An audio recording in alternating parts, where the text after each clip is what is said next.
En la remota campiña de Virginia, entre las ondulantes colinas y los densos bosques típicos de las colonias americanas en 1783, se encontraba White Oak Manor, la extensa plantación de la familia Harrington. La finca era famosa en toda la región por sus vastos campos de tabaco y sus excepcionales rendimientos, logrados durante décadas de cultivo cuidadoso y el trabajo de más de 100 esclavos. El patriarca de la familia, Josiah Harrington, era un formidable hombre de 63 años que construyó su fortuna mediante astutos negocios y un enfoque inflexible hacia la gestión. Habiendo emigrado de Inglaterra cuando era un joven de recursos modestos, se convirtió en uno de los terratenientes más ricos de la colonia gracias a una determinación y una crueldad que muchos de sus vecinos encontraron alarmantes. La primera esposa de Josías murió al dar a luz, dejándolo con su hijo mayor, Thaddeus Harrington, que ahora tenía 32 años. Después de 7 años de viudez, Josías se volvió a casar con Constanza, una mujer 20 años menor que él, quien le dio 2 hijos más, Elías, ahora de 23 años, y Abigail, de 21. El segundo matrimonio creó una ruptura natural en la familia, y Thaddeus se distinguió de sus medio hermanos, quienes compartían un vínculo más estrecho con su padre. Thaddeus Harrington pasó toda su vida preparándose para heredar la propiedad de Bidewak. Desde la infancia acompañó a su padre en asuntos de negocios, aprendió los intrincados detalles de la gestión de las plantaciones y desarrolló la disposición severa característica de los hombres de Harrington. Sacrificó sus intereses personales y pospuso el matrimonio, dedicándose por completo al negocio familiar, esperando que un día éste quedase bajo su mando. A Elías, por otro lado, se le dieron oportunidades que Tadeo nunca recibió. Educado en el College of William and Mary y luego enviado al extranjero a Inglaterra para continuar sus estudios, Elías regresó a Virginia con ideas progresistas sobre agricultura y gestión empresarial.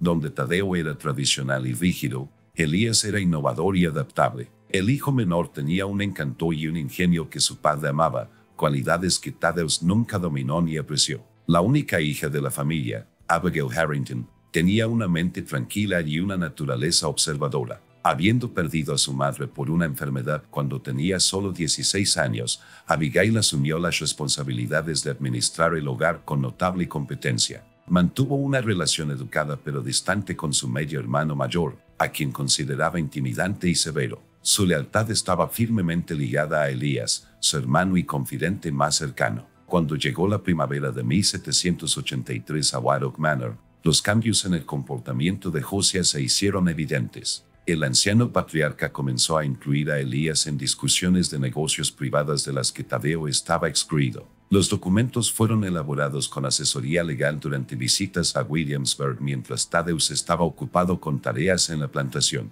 Lo más revelador es que Josías comenzó a elogiar abiertamente los enfoques modernos de Elías para la gestión agrícola mientras criticaba la rígida adhesión de Tadeo a los métodos tradicionales. Los sirvientes y los trabajadores esclavizados de la plantación observaban con especial atención la dinámica cambiante, conscientes de que su futuro estaría determinado por cuál de los hijos de Harrington obtendría finalmente el control de la propiedad.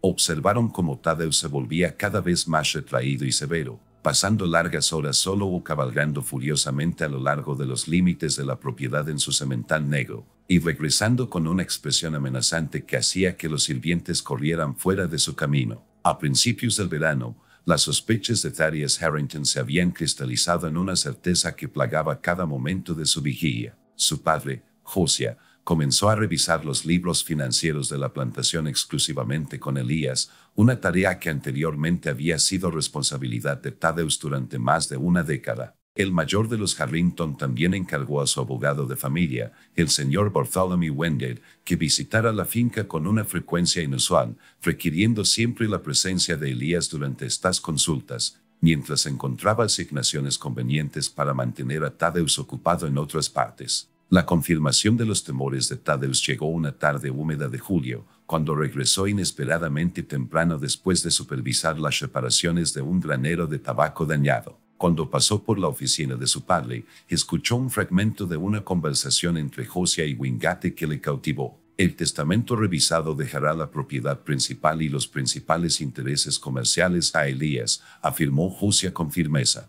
Thaddeus recibirá una propiedad más pequeña cerca de Richmond y un estipendio anual. Esta es mi decisión final. El abogado murmuró que comprendía y Tadeusz retrocedió en silencio, con el rostro convertido en una máscara de rabia controlada. Años de servicio desinteresado, de reprimir los propios deseos por el bien del nombre de la familia, fueron desperdiciados. La plantación, que debería haber sido su derecho de nacimiento, debía ser entregada a su medio hermano menor, a quien Tadeusz consideraba bondadoso y poco preparado para las duras realidades de administrar una plantación. Esa noche, Tadeusz observó a su familia con un nuevo cálculo. Josiah, ahora cada vez más débil a pesar de sus mejores esfuerzos por ocultarlo, comenzó a apoyarse pesadamente en su bastón. Su presencia, una vez imponente, se había visto debilitada por la edad.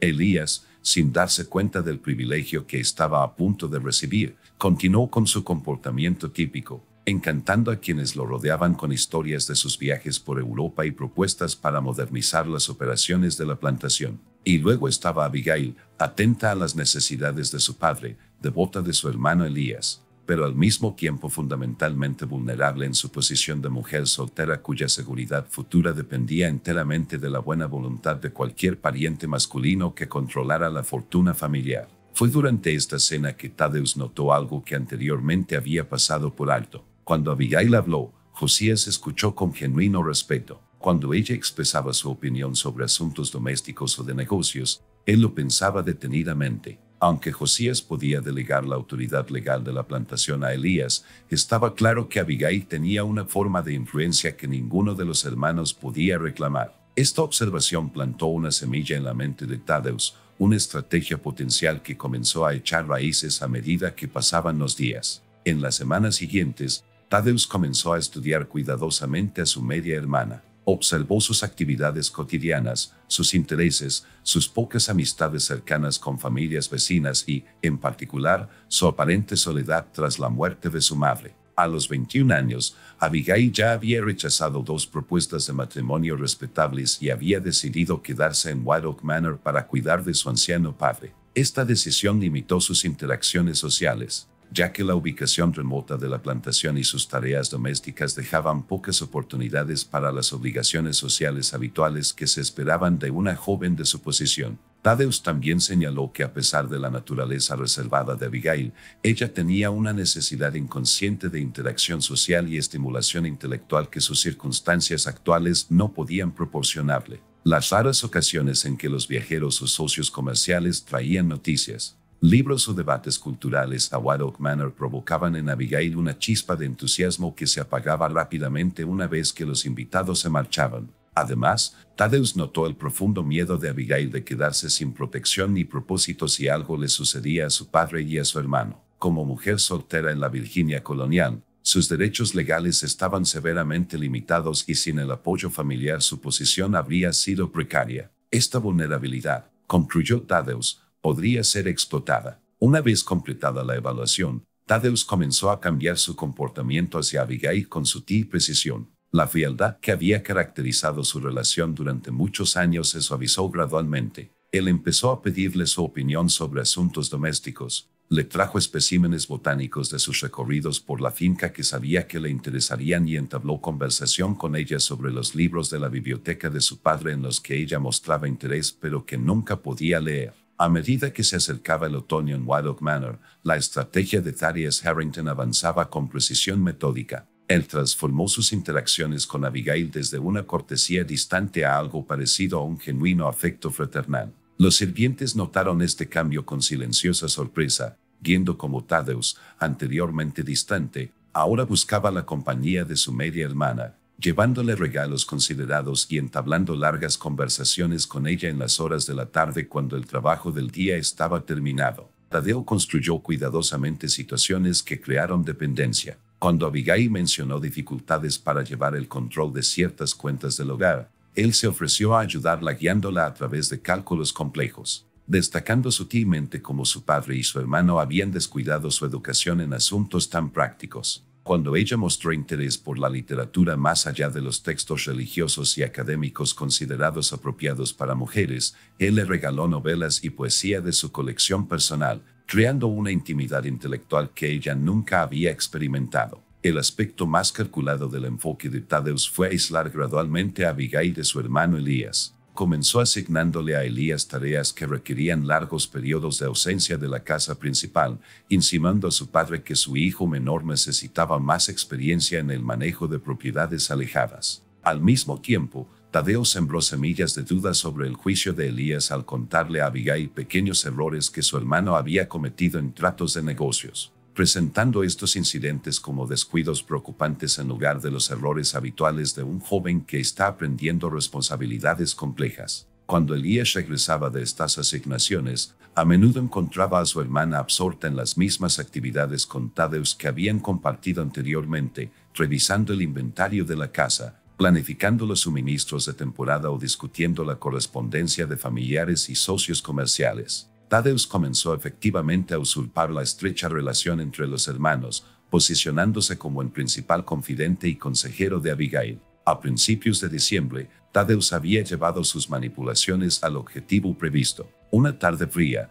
cuando Josías estaba postrado en cama por una enfermedad invernal y Elías supervisaba la matanza estacional, Tadeo invitó a Abigail a su estudio privado, una habitación donde las mujeres de la casa rara vez entraban. Allí, presentando ante ellos documentos cuidadosamente preparados, les reveló su descubrimiento de que su padre tenía la intención de revisar su testamento a favor de Elías. «Temo por tu futuro, Abigail», dijo Tadeo con su preocupación habitual. «Si bien nuestro padre provee generosamente para Elías, tu parte parece deprimentemente modesta. Sin un esposo o un hermano que proteja tus intereses, podrías encontrarte a merced de la esposa de Elías, quien quiera que sea». La revelación sacudió profundamente a Abigail, tal como Tadeo había esperado. Su seguridad, de la que nunca había dudado, de repente parecía precaria. A lo largo de conversaciones posteriores, Tadeo fue presentando una solución que, según él, garantizaría su comodidad y posición en la familia.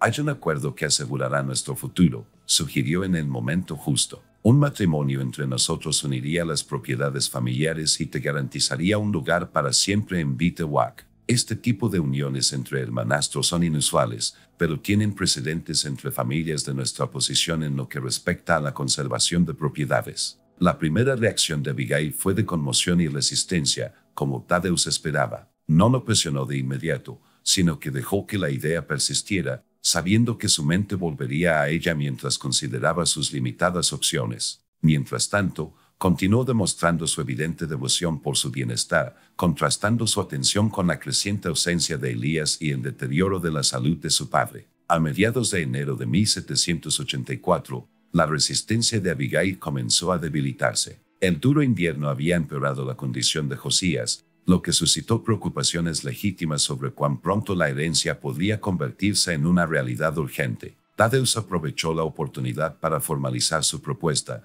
presentándola no como una unión romántica sino como una alianza práctica que los beneficiaría a ambos y, enfatizó, protegería la plantación que generaciones de Harringtons habían construido. Abigail, aislada del consejo externo y cada vez más dependiente de la guía de Tadeo, finalmente aceptó. Su compromiso no fue anunciado públicamente, sino que se llevó a cabo como un acuerdo privado entre ellos, con planes de revelarlo a la familia una vez que la salud de Josías mejorara. Tadeo insistió en esta discreción, alegando preocupación por la frágil condición de su padre, mientras que su verdadera motivación era evitar cualquier posibilidad de interferencia externa con su plan. Febrero de 1784 trajo un deshielo inesperado a Virginia, derritiendo la gruesa capa de nieve que había aislado White Oak Manor durante semanas. Con las condiciones climáticas mejorando, Elias Harrington regresó de una estadía prolongada en la pequeña finca familiar donde había estado administrando las operaciones invernales. Su llegada coincidió con una marcada mejora en la salud de Josías,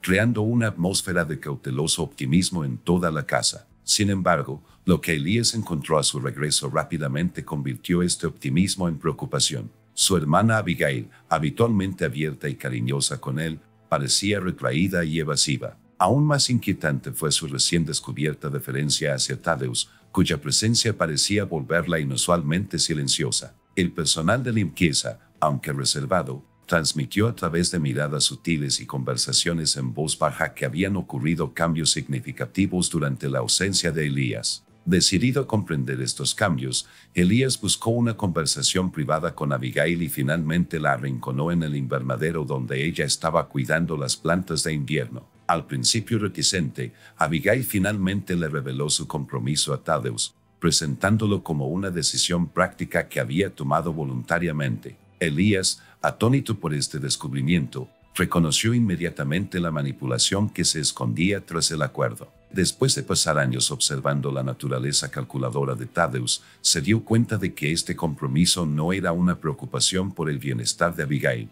sino un movimiento estratégico para asegurar el control de la propiedad de Harrington. Esto no puede continuar, Abigail, insistió Elías con una persistencia inusual. Todo lo que te dijo sobre las intenciones de tu padre o tu seguridad futura probablemente lo inventó para su propio beneficio. Abigail defendió su decisión, pero Elías percibió la incertidumbre detrás de sus protestas. Prometió hablar con su padre inmediatamente para aclarar el verdadero estado de los asuntos respecto a la herencia y la posición de Abigail. Antes de irse, le hizo prometer a su hermana que no tomaría ninguna medida irreversible con respecto al compromiso hasta que él lo hiciera. Cuando Elías salió del invernadero, se encontró con Thaddeus en el siguiente pasillo, lo que le indicó que su medio hermano había estado escuchando a escondidas su conversación. La tensión entre ellos, que había estado latente durante mucho tiempo bajo el disfraz de la cortesía, desbordó hasta convertirse en una hostilidad abierta. Su intervención es indeseable e innecesaria,